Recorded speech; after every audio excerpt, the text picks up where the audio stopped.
sweet peas, this is Abby from AB Tarot Reading, and I'm coming to you from the first video in my new treehouse. So I'm super excited to be able to start to do a little bit more video content and kind of get into some of the nuances of tarot instead of just the broad strokes of tarot. So today I really wanted to touch on predictive tarot reading because it's this slightly controversial subject that a lot of tarot readers are of mixed opinion on. Like, do you read yes or no questions? Do you try to predict the future? Or do you completely leave it for just like psycho-emotional work? And I feel like there's no right answer, because it's all a matter of opinion, and opinion is not fact. So I am teaching you today from my personal perspective of a couple methods in which I do yes or no questions in relation to predictive tarot reading. So what I'll be doing is over the next couple days, I plan to throw out a couple more videos about different nuances when it comes to predictive tarot reading, just to kind of round out the set. Now, I am one busy woman these days, so we get to do these by the seat of our pants. But it's okay, because we will figure this out, we'll work it out, we'll get the details together, and we will conquer the world. So let me go ahead and shuffle. So what I'm going to do today, this is just a standard Rider-Waite-Smith. This is Centennial Edition, and you have to forgive me, I have a little mark out where my view is so that I don't go too far away from it. But what I'm going to do is talk to you about my first method when it comes to doing yes or no questions using a tarot deck. So the first thing that I do is I go back and forth when it comes to reading reversals. Sometimes I do, and sometimes I don't. And so for this situation, I am going to use reversals because that is going to be my no depiction, while my uprights are going to be my yes depiction. And the way to kind of like quickly mix that in, if you haven't already kind of like thrown that in your deck, is just take your cards, flip them upside down, or half of them, flip them upside down, and then just shuffle that in. Just like business as usual. You'll just shuffle those in. So let me take just a moment to do the same for myself. There we go. Da, da, da, da, da, da, da. And of course, I'll try my best not to take all day. But yeah, this yes or no questions is kind of like one of my favorite forms of divination because it's fast, it's easy, and the argument that a lot of readers use for not doing yes or no questions is because it doesn't give you the subtleties and the nuances of the situation. It kind of gets black and white. And sometimes you need black and white. Like, you just want to know the yes or the no, not so much the subtleties and the nuances and the delicacies. And there's a place for that, absolutely. But I am a firm believer that just having the yes, just having the no is sometimes needed. So now that I have these shuffled, I'm going to throw out 3 cards. I decided they're going to hop out of my set and show you what a yes and what a no would look like. So basically you start off with your question. Now, my suggestion is that you align with the affirmative of the question when asking it. So by that, I mean, will I get something? Will this thing happen? Will this something occur? You know, the acquiring or the affirmative. So you're looking for the yes position versus the no as it being it's not going to happen. When you flip it to the alternative, like, will I never go home? when you align with the negative, it's kind of preemptively putting the energy out there that you don't want it to occur, and your cards can kind of get muddled in that kind of situation. So if you go in with clarity, it makes it so much easier to read the question. So I didn't actually ask a question, so let's see. Am I going to do everything on my to-do list today? How about that? Am I going to do everything on my to-do list today? So I'm shuffling cards. Sometimes you can have your hoppers. You can use them if you want. Looks like I'm not. I'm just saying. Use your hoppers if you want. I sometimes do and I sometimes don't. It just depends on the mood. So I've shuffled and I've asked the question, am I going to complete everything on my to-do list today? So I just deal right off the top. So we have that card right side up, we have that card that's right side up, and we have this card that's right side up. So it looks like as of right now, all my cards are upright. So that leads me into yes. Yes, I will complete everything on my to-do list today. Now, if I want a little bit more detail, I can look at the cards themselves and understand a little bit more of the situation. So I think overall with my to-do list, it's going to exhaust me. I'm going to be so tired. I'm probably going to be a little bit defeated, but I'm going to be proud and then go into the next day like nothing ever happened. Sounds pretty much like me if you think about it, if you know my busy life or my busy lifestyle. So if this, for instance, was upside down, oops, let's see if I can grab it. There we go. If this was upside down, then it would look like to me, I'm sorry, we got a glare. We'll figure this out. It would seem like to me, yeah, maybe. It's kind of how I put that when you have two uprights versus one reversal. And again, situation would be like maybe read the cards for why. And so this leans me into the idea, like I will probably finish everything on my task, but it'll be hard and I may miss a thing or two, but mostly like I may not finish it with the completion that I was aiming for is kind of how I think about it. Now, if I have two cards that are upside down and one that's right side up, I would lean into this being more of a not likely and, you know, read the cards to get more of an explanation as to why. Now, if you run into a situation where all of them are reversed, I would say immediately, that's a no. I am not completing everything on my to-do list. And then you read the cards to maybe find out why. Now, if you want, that can be the end of the reading, if you want. Now, you can also lay down more cards to find out why. Have you ever done that? Like when you get an answer and now you want to know more?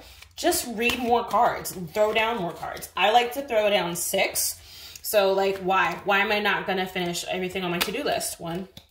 Ooh, let's just throw it on top so you can see. 1, 2. This is how I do it. 3, 4, 5, 6. This would tell me why I wouldn't finish everything on my to-do list. And, you know, I can totally interpret that, but that takes a little bit of time that I'm not going to take away from our read today or our work today. So yeah, that would tell you a little bit why you got the no or why you got the yes if you have more details. Now, there is another method that I love to use when it comes to doing yes or no questions. And it's sometimes just added fun to do, and you can decide what works. You know, this is all about your preference, all about what works, what you want to do, what you like. So I'm going to shuffle my cards again, and let's just use the same question. Am I going to complete everything on my to-do list today? And I'm going to use the ACEs method, and I'm going to show you what that means. So I am shuffling my question into my cards. Will I get everything on my to-do list done today? P.S. I don't recommend literally doing questions like this. I don't recommend using one method and then reading the same question using a different method. It's you're building a practice of distrust of yourself, and I don't condone that. And also, your cards will probably make a liar out of you, long and short. The best thing to do is to use your reading, log your reading, write it down, and then verify it through time.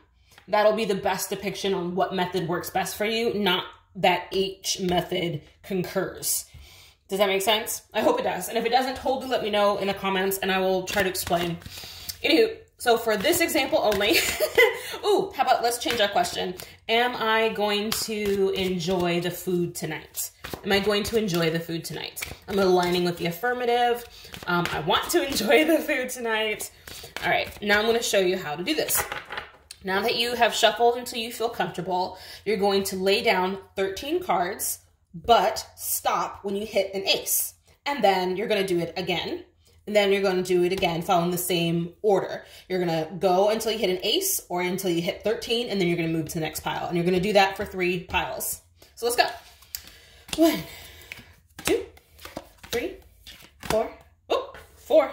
Cool. All right, next pile. 1, 2, 3, and I'm flipping over, okay? 4, 2 aces. All right, next pile. 1, 2, 3, 4, 5, 6, 7, 8, 9, 10, 11, 12, 13. I am going to end here, and I do believe depending on the scenario, I will sometimes add a 4th pile, but for this purpose, I'm going to just leave it at 3. So for me, I have 2 aces. That tells me everything I need to know about my yes or no question. If, for instance, these were all just 13 piles of cards and no aces showed up, that would be a no. If you have two aces like I have, that's a pretty good one. Yeah, it's likely I'll enjoy the food. If I had one, it's like maybe you'll enjoy the food. And then what I would do in addition is then read the cards that are to the sides or to the alternate of the ace for more elaboration as to what's going on. So it looks like I am going to enjoy the food that I'm having, which is barbecue, by the way. So yes, I'm totally going to enjoy that. And it looks like the Emperor also has this authority element to it. So I wonder if my wife or I will just be like thrilled or maybe have suggestions as to how it can improve like the Emperor does. But that's how I tend to, what do you call it? That's how I tend to gravitate towards doing yes or no questions, is the first method that I showed you. Because for me, it's pretty fast to do, because for me, speed is important. It's fun to have a soft metaphysical experience, but clients, when they come to see me, they're looking for an answer. I've kind of developed a practice of being quick and being fast and to the point. So I like to kind of actually keep to that. I like to keep to that methodology. So another way that you can do yes or no answers is just with one card. I sometimes will do it with just one card, especially if I just am like maybe on a meeting and I just want a quick, will this happen kind of thing. So it's just a quick, nuanced, just one card. Let's see what shows up. So what will my question be? Is our food today too salty? There we go. Is our food today too salty? So I'm going to pull one card just for funsies. And you can do this with your friends. You can do this with your family. It's kind of like an easy introduction. And then I promise you it will open the doors. And next thing you know, you have Pandora's box regarding tarot cards. Okay, so is the food too salty? Is the food too salty? I'm going to pull a card. None of them hopped out. I'm just going to pull a card randomly. I'm going to pull this one. Is the food too salty? Okay, so this being a reverse card, I would suggest, or I think it's a no. I don't think that the food is too salty. I do think that there's going to be other food that maybe is more attractive than the stuff that I'm thinking it's going to be. So maybe it's not seasoned well enough. Is something to think about. So maybe I'll let my wife tackle it. But as of right now, this is a reversal card.